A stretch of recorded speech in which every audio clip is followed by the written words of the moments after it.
Hi guys, ಎಲ್ಲರೂ ಹೇಗಿದ್ದೀರಾ? ತುಂಬಾನೇ ಚೆನ್ನಾಗಿದ್ದೀರಾ ಅಂತ ಭಾವಿಸ್ತೀನಿ. ಇವತ್ತಿನ ಟಾಪಿಕ್ ಬಂದು ಟಾಪ್ 5 ಪ್ರಾಡಕ್ಟ್ ಮಿನಿಮಲಿಸ್ಟ್ ಬ್ರ್ಯಾಂಡ್ದು. ಇದ್ರ ಬಗ್ಗೆ ರಿವ್ಯೂ ಕೊಡೋಣ ಅಂತ ವಿಡಿಯೋ ಮಾಡ್ತಾ ಇದ್ದೀನಿ. So let's get start.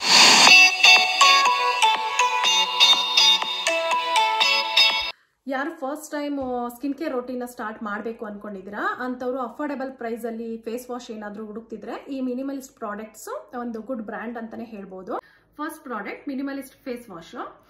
ಇದರಲ್ಲಿ salicylic acid plus LHA 2% cleanser ಇರೋದ್ರಿಂದ ಇದು ನಿಮ್ಮ ಸ್ಕಿನ್ ನ ಡೈಲಿ ಎಕ್ಸ್ಫೋಲಿಯೇಟ್ ಮಾಡೋದಲ್ದಲೆ ಇದು ಆಕ್ನಿಫೈಡ್ ಕ್ಲೆನ್ಸರ್ ಅಂತಾನು ಹೇಳ್ತಾರೆ. ಯಾರಿಗೆ ತುಂಬಾ ಬ್ಲಾಕ್ ಹೆಡ್ಸ್ ವೈಟ್ ಹೆಡ್ಸ್ ಇರುತ್ತೆ ನೋಡಿ, ಅಂಥವ್ರು ಈ ಫೇಸ್ ವಾಶ್ ನ ಯೂಸ್ ಮಾಡಬಹುದು. ಅವ್ರಿಗೂ ತುಂಬಾ ಚೆನ್ನಾಗಿ ವರ್ಕ್ ಆಗುತ್ತೆ. ಕೆಲವರು ಸ್ಟ್ರಿಪ್ಸ್ ಯೂಸ್ ಮಾಡ್ತಾರೆ, ಮತ್ತೆ ಕೆಲವರು ಪೀಲಿಂಗ್ ಮಾಸ್ಕ್ ನ ಯೂಸ್ ಮಾಡ್ತಾರೆ, ಆದ್ರೂ ಬ್ಲಾಕ್ ಹೆಡ್ಸ್ ವೈಟ್ ಹೆಡ್ಸ್ ಕಡಿಮೆ ಆಗಿರಲ್ಲ. ಅಂಥವ್ರು ಈ ಫೇಸ್ ವಾಶ್ ನ ಯೂಸ್ ಮಾಡಿ ರೆಗ್ಯುಲರ್ ಆಗಿ ನಿಮಗೆ ರಿಸಲ್ಟ್ ಗೊತ್ತಾಗುತ್ತೆ. ಇದನ್ನ ಯೂಸ್ ಮಾಡಿ 1 ಮಂತ್ ಅಲ್ಲಿ ನಿಮಗೆ ರಿಸಲ್ಟ್ ಗೊತ್ತಾಗುತ್ತೆ. ಯಾವುದೇ ಪ್ರಾಡಕ್ಟ್ ಅಷ್ಟೇ 1 or 2 ವೀಕ್ಸ್ ಅಲ್ಲಿ ನಿಮಗೆ ರಿಸಲ್ಟ್ ಗೊತ್ತಾಗಲ್ಲ. ಲಾಂಗ್ ಟೈಮ್ ಯೂಸ್ ಮಾಡಿದ್ರೇನೆ ಅದ್ರ ರಿಸಲ್ಟ್ ಗೊತ್ತಾಗುತ್ತೆ. ಇದ್ರ ಕನ್ಸಿಸ್ಟೆನ್ಸಿ ನೋಡಿ, ಕ್ಲಿಯರ್ ಮತ್ತೆ ವಾಟರಿ ಕನ್ಸಿಸ್ಟೆನ್ಸಿ. ಇದನ್ನ ಕೈ ಮೇಲೆ ಹಾಕೊಂಡು ನೀರನ್ನು ಮಿಕ್ಸ್ ಮಾಡಿ ರಬ್ ಮಾಡಿ ಸ್ಕಿನ್ ಮೇಲೆ ಹಚ್ಚೋದ್ರಿಂದ ಈಸಿಯಾಗಿ ಬ್ಲೆಂಡ್ ಆಗುತ್ತೆ. ಯಾವುದೇ ಫೇಸ್ ವಾಶ್ ಆದ್ರೂ ನಾವು ಫ್ಯೂ ಸೆಕೆಂಡ್ಸ್ಗೆನೆ ಫೇಸ್ ವಾಶ್ ಮಾಡ್ಬಿಡ್ತೀವಿ. ಈ ಫೇಸ್ ವಾಶ್ ನ ಪರ್ಟಿಕ್ಯುಲರ್ ಆಗಿ ಬ್ಲಾಕ್ ಹೆಡ್ಸ್ ವೈಟ್ ಹೆಡ್ಸ್ಗೆ ಅಂತಾನೆ ಯೂಸ್ ಮಾಡೋದ್ರಿಂದ ಫ್ಯೂ ಮಿನಿಟ್ಸ್ ಆದ್ರೂ ಫೇಸ್ ಮೇಲೆ ಮಸಾಜ್ ಮಾಡಬೇಕು. ಆಗ್ಲೇನೆ ಅದು ಬ್ಲಾಕ್ ಹೆಡ್ಸ್ ವೈಟ್ ಹೆಡ್ಸ್ ಕ್ರಮೇಣ ಕಡಿಮೆ ಆಗ್ತಾ ಬರುತ್ತೆ.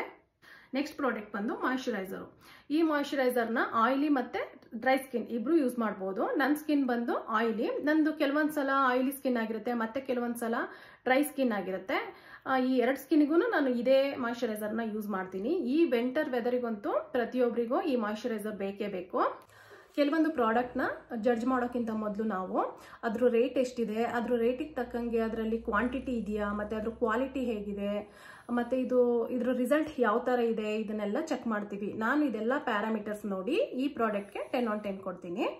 ಇದಂತೂ ಈ ಮಾಯಿಶ್ಚರೈಸರ್ ಅಂತೂ ನನಗೆ ತುಂಬಾನೇ ಇಷ್ಟ ಆಗಿದೆ. ನನ್ನ ಸ್ಕಿನ್ ಬಂದು ಆಯಿಲಿ, ಈ ವೆದರ್ ಅಲ್ಲಿ ನನ್ನ ಸ್ಕಿನ್ ಡ್ರೈ ಆಗೋದ್ರಿಂದ ನಾನು ಈ ಮಾಯಿಶ್ಚರೈಸರ್ ಅನ್ನೇ ಯೂಸ್ ಮಾಡ್ತೀನಿ. ಸೊ ಹಾಗಾಗಿ ಇದು ಡ್ರೈ ಸ್ಕಿನ್ ಮತ್ತೆ ಆಯಿಲ್ ಸ್ಕಿನ್ ಇಬ್ಬರಿಗೂ ಸೂಟ್ ಆಗುತ್ತೆ.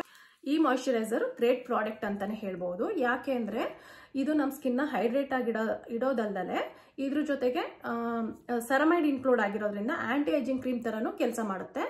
ಯಾರು ಆಂಟಿ ಏಜಿಂಗ್ ರೋಟೀನ್ ಫಾಲೋ ಮಾಡ್ತಿದ್ದೀರಾ ಅಂತವ್ರಿಗೆ ನಾನು ರೆಕಮೆಂಡ್ ಮಾಡೋದೇನಂದ್ರೆ ಸಮ್ ಆಫ್ ಸೆರಮೈಡ್ ಇನ್ಕ್ಲೂಡ್ ಆಗಿರೋ ಫೇಸ್ ಸಿರಮ್ ಮತ್ತೆ ಮಾಯಿಶ್ಚರೈಸರ್ ನೇ ಆದಷ್ಟು ಯೂಸ್ ಮಾಡಿ ಅಂತ ನಾನು ಹೇಳ್ತೀನಿ. ಸೊ ಹಾಗಾಗಿ ನಾನು ಈ ಮಾಯಿಶ್ಚರೈಸರ್ ನ ರೆಕಮೆಂಡ್ ಮಾಡ್ತೀನಿ. ನೆಕ್ಸ್ಟ್ ಪ್ರಾಡಕ್ಟ್ ಬಂದು ಸನ್ಸ್ಕ್ರೀನ್.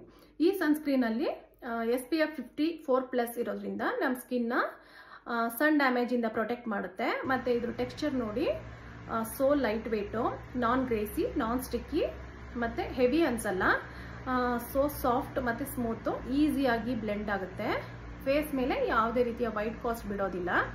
ಮತ್ತೆ ಕೆಲವೊಂದು ಸನ್ಸ್ಕ್ರೀನ್ಗಳು ಎಲ್ಲ ಸ್ಕಿನ್ ಟೈಪ್ ಅವ್ರಿಗೂ ಯೂಸ್ ಆಗಲ್ಲ. ಕೆಲವೊಂದು ಸನ್ಸ್ಕ್ರೀನು ಕೆಲವೊಂದು ಸ್ಕಿನ್ಗೆ ರಿಯಾಕ್ಷನ್ ಆಗೋ ಚಾನ್ಸಸ್ ಇರುತ್ತೆ.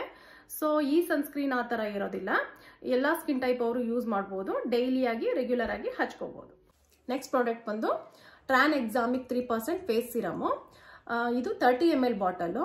ಇದನ್ನ ನಾನು ನನ್ನ PM ಸ್ಕಿನ್ ಕೇರ್ ರೋಟೀನ್ ಅಲ್ಲಿ ಯೂಸ್ ಮಾಡ್ತೀನಿ. ಇದನ್ನ ನೀವು ಆಕ್ನಿ ಸ್ಕಾರ್ಸು, ಮೆಲಾಸ್ಮಾ ಮತ್ತೆ ಡಾರ್ಕ್ ಸ್ಪಾಟ್ಸ್ ಯಾರಿಗಿರುತ್ತೆ, ಮತ್ತೆ ಬಂಗು ಅಂತಾರಲ್ಲ ಮೆಲಾಸ್ಮಾ, ಅಂತವ್ರು ಇದನ್ನ ಯೂಸ್ ಮಾಡಬಹುದು. ನನಗೆ ಸ್ಟಾರ್ಟಿಂಗ್ ಅಲ್ಲಿ ನನಗೆ ಈ ಪೋರ್ಷನ್ ಅಲ್ಲಿ 1 ಡಾಟ್ ಅಷ್ಟು ಮೆಲಾಸ್ಮಾ ಅಂತ ಗೊತ್ತಾಯ್ತು. ಸ್ಟಾರ್ಟಿಂಗ್ ಸ್ಟೇಜ್ ಅಲ್ಲಿ ನಾನು ಈ ಸಿರಮ್ ನ ಯೂಸ್ ಮಾಡಿದ್ರಿಂದ ಕ್ರಮೇಣ ಅದು ಫೇಡ್ ಆಗ್ತಾ ಬಂತು. ಈಗ 1 ಡಾಟ್ ಇಟ್ಟಂಗೆ ಇನ್ನು ಆ ಜಾಗದಲ್ಲಿ ಇದೆ, ಕ್ಯಾಮ್ರಾಗೆ ಕಾಣಿಸ್ತಿಲ್ಲ. ಪ್ರಾಡಕ್ಟ್ ಬಂದು ಸೈಲೋಸಾಲಿಕ್ ಆಸಿಡ್ 2% ಫೇಸ್ ಸಿರಮ್. ಇದನ್ನ ನಾನು ಡೈಲಿ ನನ್ನ PM ಸ್ಕಿನ್ ಕೇರ್ ರೋಟೀನ್ ಅಲ್ಲಿ ಯೂಸ್ ಮಾಡ್ತೀನಿ. ಅಂದ್ರೆ ವೀಕ್ಲಿ 2 times, 1 or 2 times ಅಂದ್ರೆ ಆಲ್ಟರ್ನೇಟಿವ್ ಡೇಸ್ ಅಲ್ಲಿ ಇದನ್ನ ಯೂಸ್ ಮಾಡ್ತೀನಿ. ಯಾಕೆಂದ್ರೆ ಇದನ್ನ ಡೈಲಿ ಮಾರ್ನಿಂಗ್ ಅಲ್ಲಿ ಇದನ್ನ ಹಚ್ಕೋಬಾರ್ದು, ಯಾಕೆಂದ್ರೆ ಇದನ್ನ ಹಚ್ಕೊಂಡು ಬಿಸಿಲಿಗೆ ಹೋಗೋ ಹಾಗಿಲ್ಲ. ಸೊ ಹಾಗಾಗಿ ಇದನ್ನ ನೈಟ್ ಸ್ಕಿನ್ ಕೇರ್ ರೋಟೀನ್ ಅಲ್ಲಿ ಯೂಸ್ ಮಾಡಿ. ಮತ್ತೆ ಯಾರಿಗೆ ಜಾಸ್ತಿ ಬ್ಲಾಕ್ ಹೆಡ್ಸ್ ಮತ್ತೆ ವೈಟ್ ಹೆಡ್ಸ್ ಇರುತ್ತೆ ನೋಡಿ, ಅಂತವ್ರು ಇದನ್ನ ಯೂಸ್ ಮಾಡೋದ್ರಿಂದ ಅವ್ರಿಗೆ ಬ್ಲಾಕ್ ಹೆಡ್ಸ್ ವೈಟ್ ಹೆಡ್ಸ್ ಅನ್ನೋದು ಕ್ರಮೇಣ ಕಡಿಮೆ ಆಗ್ತಾ ಬರುತ್ತೆ. ಯೂಸ್ ಮಾಡಿ, ತುಂಬಾ ಚೆನ್ನಾಗಿದೆ. Finally lip balm. ಈ ಲಿಪ್ ಬಾಮ್ ನ ಲಿಪ್ ಟ್ರೀಟ್ಮೆಂಟ್ ಬಾಮ್ ಅಂತಾನೆ ಹೇಳ್ತಾರೆ. ಯಾರಿಗೆ ಚಾಪ್ಡ್ ಲಿಪ್ಸ್ ಮತ್ತೆ ಡ್ರೈ ಲಿಪ್ಸ್ ಇರುತ್ತೆ ನೋಡಿ, ಅಂತವ್ರು ಯೂಸ್ ಮಾಡೋದ್ರಿಂದ ಇದು ನಿಮ್ಮ ಲಿಪ್ಸ್ಗೆ ನರಿಶ್ ಕೊಟ್ಟು ಸಾಫ್ಟ್ ಅಂಡ್ ಸ್ಮೂತ್ ಲಿಪ್ ಮಾಡುತ್ತೆ. ಮತ್ತೆ ಯಾರಿಗೆ ಡಾರ್ಕ್ ಲಿಪ್ಸ್ ಮತ್ತೆ ಪಿಗ್ಮೆಂಟೆಡ್ ಲಿಪ್ಸ್ ಇರುತ್ತೆ ನೋಡಿ, ಕೆಲವರಿಗೆ ಬಿಸಿಲಿಗೆ ಹೋಗಿರೋದ್ರಿಂದನೂ ತುಟಿ ಕಪ್ಪಾಗಿರುತ್ತೆ, ಅಂಥವ್ರು ಇದನ್ನು ಯೂಸ್ ಮಾಡೋದ್ರಿಂದ ಇದು ನಿಮ್ಮ ಲಿಪ್ನ ನ್ಯಾಚುರಲ್ ಕಲರ್ ಕೊಡ್ತಾ ಬರುತ್ತೆ. ಇದನ್ನು ನೀವು ನೈಟ್ ಸ್ಕಿನ್ ಕೇರ್ ರೋಟೀನಲ್ಲಿ ಮಾತ್ರ ಯೂಸ್ ಮಾಡಿ. ಮಾರ್ನಿಂಗಲ್ಲಿ ಯೂಸ್ ಮಾಡೋದ್ರಿಂದ ಇದರಲ್ಲಿ ಸ್ಟಿಕ್ಕಿನೆಸ್ ಇರೋದ್ರಿಂದ ನೀವು ಹೊರಗಡೆ ಧೂಳಲ್ಲಿ ಓಡಾಡೋದ್ರಿಂದ ಇದು ಧೂಳು ನಿಮ್ಮ ತುಟಿ ಮೇಲೆ ಇನ್ನೂ ಕೂತಾಗ ನಿಮ್ಮ ಲಿಪ್ಪು ಇನ್ನೂ ಡ್ರೈ ಆಗೋ ಚಾನ್ಸಸ್ ಇರುತ್ತೆ. ಸೊ ಹಾಗಾಗಿ ಇದನ್ನು ಬರೀ ನೈಟ್ ಸ್ಕಿನ್ ಕೇರ್ ರೋಟೀನಲ್ಲಿ ಯೂಸ್ ಮಾಡಿ. ತುಂಬ ಬೆಟರ್ ರಿಸಲ್ಟ್ ಇದೆ, ಟ್ರೈ ಮಾಡಿ. ಸೊ ನನ್ನ ಈ ವಿಡಿಯೋ ನೋಡಿ ನಿಮ್ಗೆ ಇಷ್ಟ ಆಗಿದ್ರೆ ಪ್ಲೀಸ್ ಲೈಕ್ ಮಾಡಿ, ಶೇರ್ ಮಾಡಿ, ಸಬ್ಸ್ಕ್ರೈಬ್ ಮಾಡಿ. Thank you.